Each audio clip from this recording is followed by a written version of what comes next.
नमस्कार।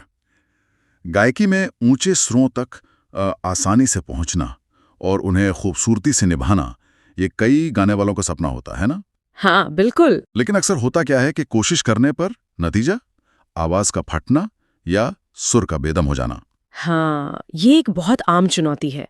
मतलब ऊंची पिच में गाने के लिए ना आवाज पर एक खास किस्म का कंट्रोल चाहिए। कंट्रोल और तैयारी, है ना। हाँ, और वो तैयारी सिर्फ रियाज से नहीं आती, सही तकनीक वाले रियाज से आती है। और आज हम इसी तैयारी और तकनीक पर बात करने वाले हैं। हमारे पास कुछ नोट्स और गाइडेंस हैं। अच्छा। हाँ, जो जानी मानी गायिका श्रेया घोषाल जी के ऊंचे सुरों के रियाज के तरीकों पर आधारित हैं। अरे वाह, मकसद है इन तरीकों के पीछे की जो सोच है उसको समझना। ये तो बहुत बढ़िया है। श्रेया घोषाल जी की आवाज में जो वो ऊंचे सुरों को साधने की सहजता है और मिठास, वो तो कमाल की है। हाँ बिल्कुल। तो उनके अभ्यास के तरीकों से जुड़े इन नोट्स को खंगालना, ये यकीनन दिलचस्प होगा।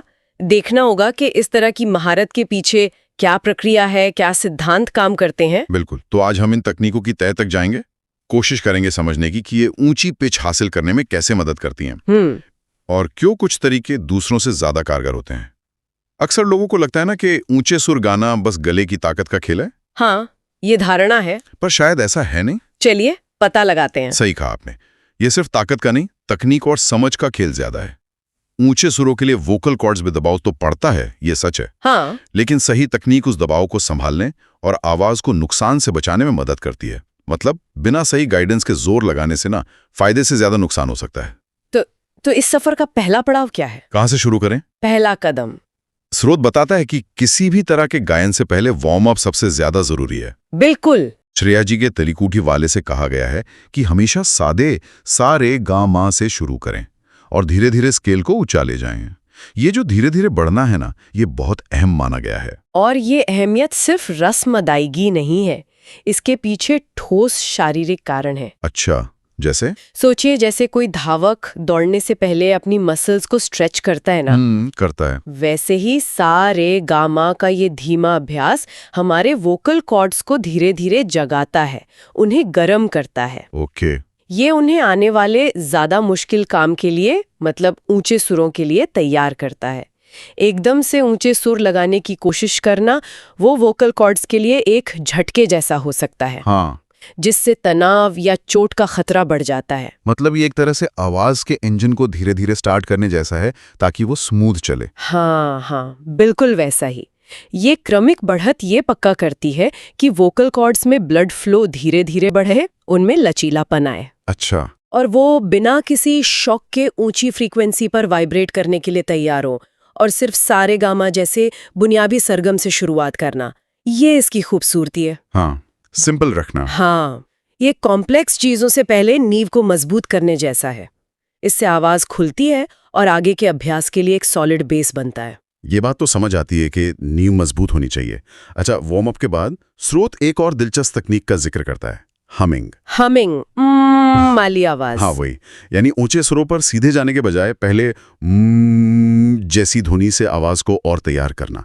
इसे एक बहुत सौम्य, मतलब जेंटल तरीका बताया गया है। सुनने में ये बहुत मामूली लगता है, पर इसे तैयारी का एक मुख्य चरण कहा गया है। क्यों? इसका कारण यह है कि हमिंग एक बहुत ही यूनिक काम करती है। जब हम म की ध्वनि करते हैं तो होंठ बंद होते हैं। हाँ। और हवा नाक के रास्ते से निकलती है। इससे क्या होता है कि चेहरे की हड्डियों में, खासकर नाक और साइनस के आसपास, एक कंपन महसूस होती है, वाइब्रेशन। अच्छा, हाँ होती है। यही है रेजोनेंस या अनुनाद। अच्छा। हमिंग आपको ये सिखाती है कि अपनी आवाज को कहाँ फोकस करना है ताकि वो बिना जोर लगाए नेचुरली गूंजे। ओके। ये वोकल कॉर्ड पर सीधा दबाव डाले बिना सही आवाज निकालने की जगह खोजने जैसा है। तो ये एक तरह से आवाज के लिए सही जीपीएस सेट करने जैसा हुआ कि ऊंचे सुरों तक पहुंचने का रास्ता पता चल जाए। हाँ, आप ऐसा कह सकते हैं, बिल्कुल। ये तकनीक असल में गाने से पहले आवाज को उसकी सबसे इफेक्टिव और कम तनाव वाली स्थिति में लाने में मदद करती है। अच्छा। ये आपको सिखाती है कि आवाज का प्लेसमेंट कहाँ होना चाहिए। जब आप वो कंपन अपने शरीर में महसूस करते हैं तो आपको पता चलता है कि आपकी आवाज सही जगह लग रही है। फिर जब आप मुंह खोलकर ऊंचा सुर गाते हैं तो उसी प्लेसमेंट और रेजोनेंस को बनाए रखना आसान हो जाता है। ये एक तरह से स्टेल्थ मोड में अपनी आवाज के लिए सबसे अच्छा रास्ता खोजने जैसा है, बिना पूरा जोर लगाए। ये वाकई दिलचस्प है, मतलब बिना शोर मचाए तैयारी करना। वाह। हाँ, चलिए अब तीसरे नुस्खे पर आते हैं, जिसे स्रोत ने सबसे जरूरी कहा है। सबसे जरूरी क्या है वो? सांस का सहारा, ब्रेथ सपोर्ट। ओहो हाँ, ये तो फंडामेंटल है। हाँ, श्रेया जी की विधियों का हवाला देते हुए गहरी सांस लेने और सांस को साध कर लंबे सुर लगाने के अभ्यास पर बहुत जोर दिया गया है। इसे आवाज के लिए ईंधन बताया गया है। और ये ईंधन वाली बात बिल्कुल सटीक है।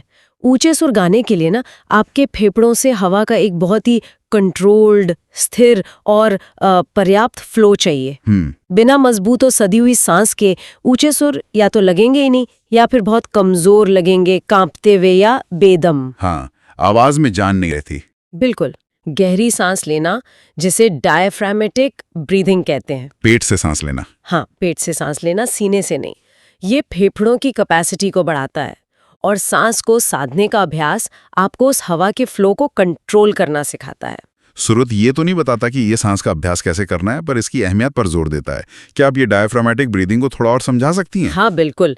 बेसिक मतलब ये है कि सांस लेते समय आपका पेट बाहर की ओर फूलना चाहिए। अच्छा। न कि सिर्फ सीना और कंधे ऊपर उठें। इससे डायफ्राम, जो फेफड़ों के नीचे एक बड़ी मसल है, वो नीचे जाती है। ओके। और फेफड़ों के निचले हिस्से में हवा भरने के लिए ज्यादा जगह बनती है। इसी हवा को धीरे धीरे और कंट्रोल के साथ छोड़ते हुए गाने से सुरों को ताकत और स्थिरता मिलती है। स्टेबिलिटी। हाँ, स्टेबिलिटी। यही ब्रेथ सपोर्ट है। ये वो ठोस आधार है जिस पर ऊंचे और लंबे सुर टिकते हैं। बिना इसके आवाज को सहारा नहीं मिलता और वो जल्दी टूट जाती है, खासकर ऊंची पिच पर। अच्छा, तो ये जो आवाज फटने की समस्या होती है, उसका एक बड़ा कारण कमजोर ब्रेथ सपोर्ट हो सकता है। निश्चित रूप से बिल्कुल हो सकता है। अपर्याप्त या अनकंट्रोल्ड सांस ऊंचे सुरों पर वोकल कॉर्ड्स पर एक्स्ट्रा तनाव डालती है, जिससे आवाज के फटने या सुर से हटने का खतरा बढ़ जाता है। मजबूत ब्रेथ सपोर्ट उस तनाव को कम करता है और आवाज को खुलकर और स्थिर रूप से निकलने में मदद करता है। ये समझना बहुत जरूरी है। अच्छा, अब आते हैं चौथे कदम पर।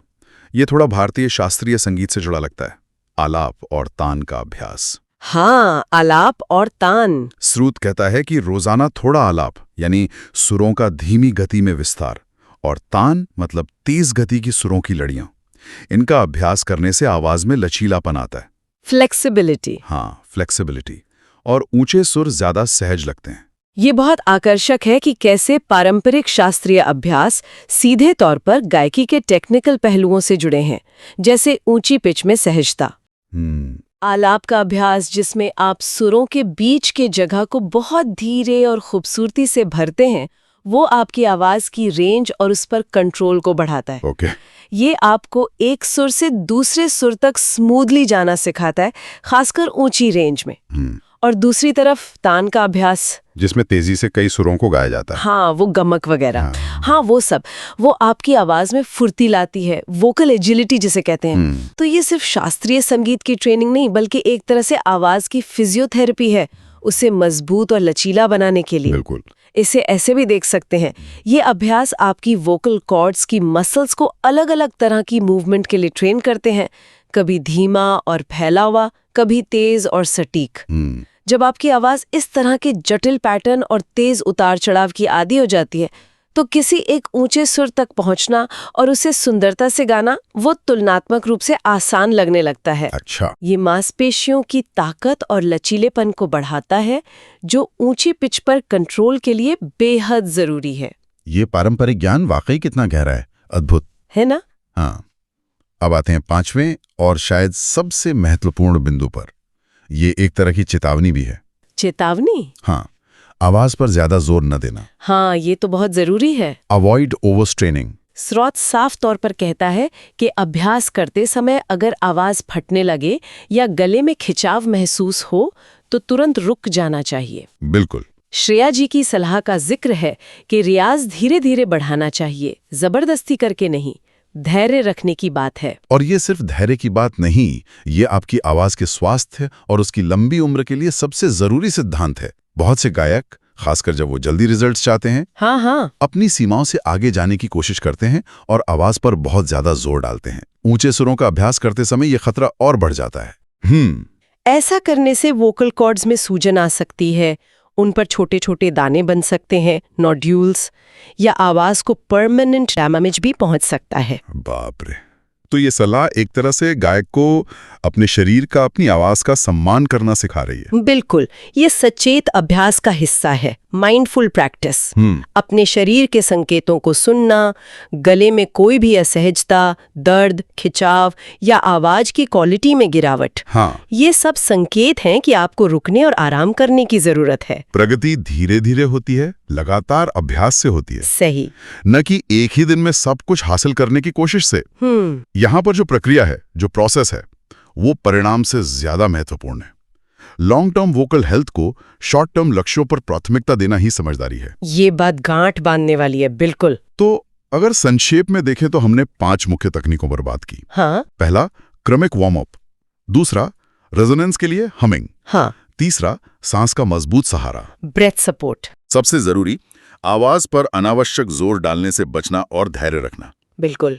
इन सब का सार, मतलब निचोड़ यही निकलता है कि ऊंची पिच में गाना सिर्फ किस्मत या टैलेंट का खेल नहीं है। ये एक सीखी जा सकने वाली कला है। एक स्किल है जिसके लिए सही तकनीक, समझ और समर्पण चाहिए। एकदम सही कहा। और ये समझना भी जरूरी है कि ये 5 तकनीकें आपस में जुड़ी हुई हैं, इंटरकनेक्टेड हैं। अच्छा, कैसे?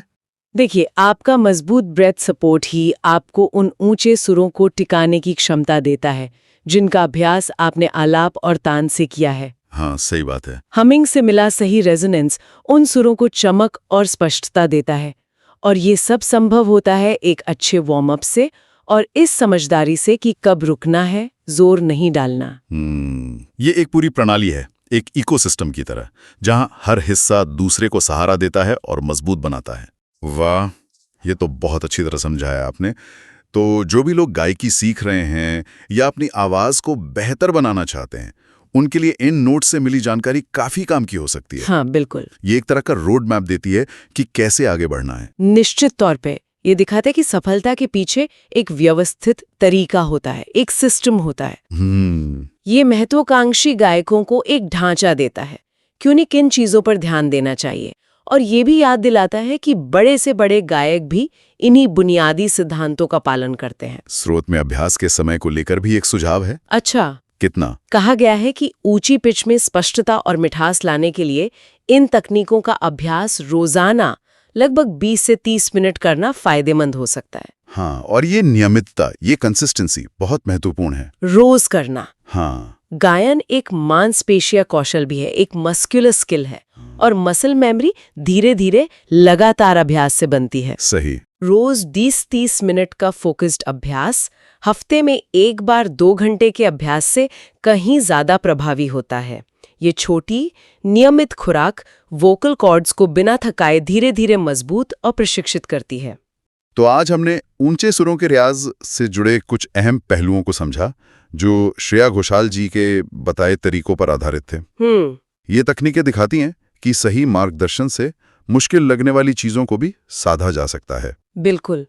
और जाते जाते मैं श्रोताओं के लिए एक विचार छोड़ना चाहूंगी जो इसी चर्चा से जुड़ा है। जरूर। हमने देखा कि इन तकनीकों में धीरे धीरे प्रगति करने, धैर्य रखने और शरीर के संकेतों को सुनने पर कितना जोर है, मतलब सचेत वृद्धिशील प्रगति पर। हाँ, कॉन्शियस इंक्रीमेंटल प्रोग्रेस। हाँ, मेरा सवाल ये है कि सीखने का ये सिद्धांत, छोटे लगातार सचेत कदम उठाने का सिद्धांत, क्या सिर्फ गायन पर ही लागू होता है? या फिर जीवन में कोई भी जटिल कौशल सीखने पर, चाहे वो कोई वाद्य यंत्र बजाना हो, कोई नई भाषा हो, खेल हो या कोई अकादमिक विषय, ये तरीका उतना ही कारगर हो सकता है? क्या लगता है? ये सोचने वाली बात है, बहुत गहरी बात है। शायद महारत का रास्ता हमेशा छोटे सधे हुए कदमों से ही तय होता है, बड़ी छलांगों से नहीं। शायद ये में प्रक्रिया के महत्व की याद दिलाता है। इस पर जरूर विचार किया जा सकता है।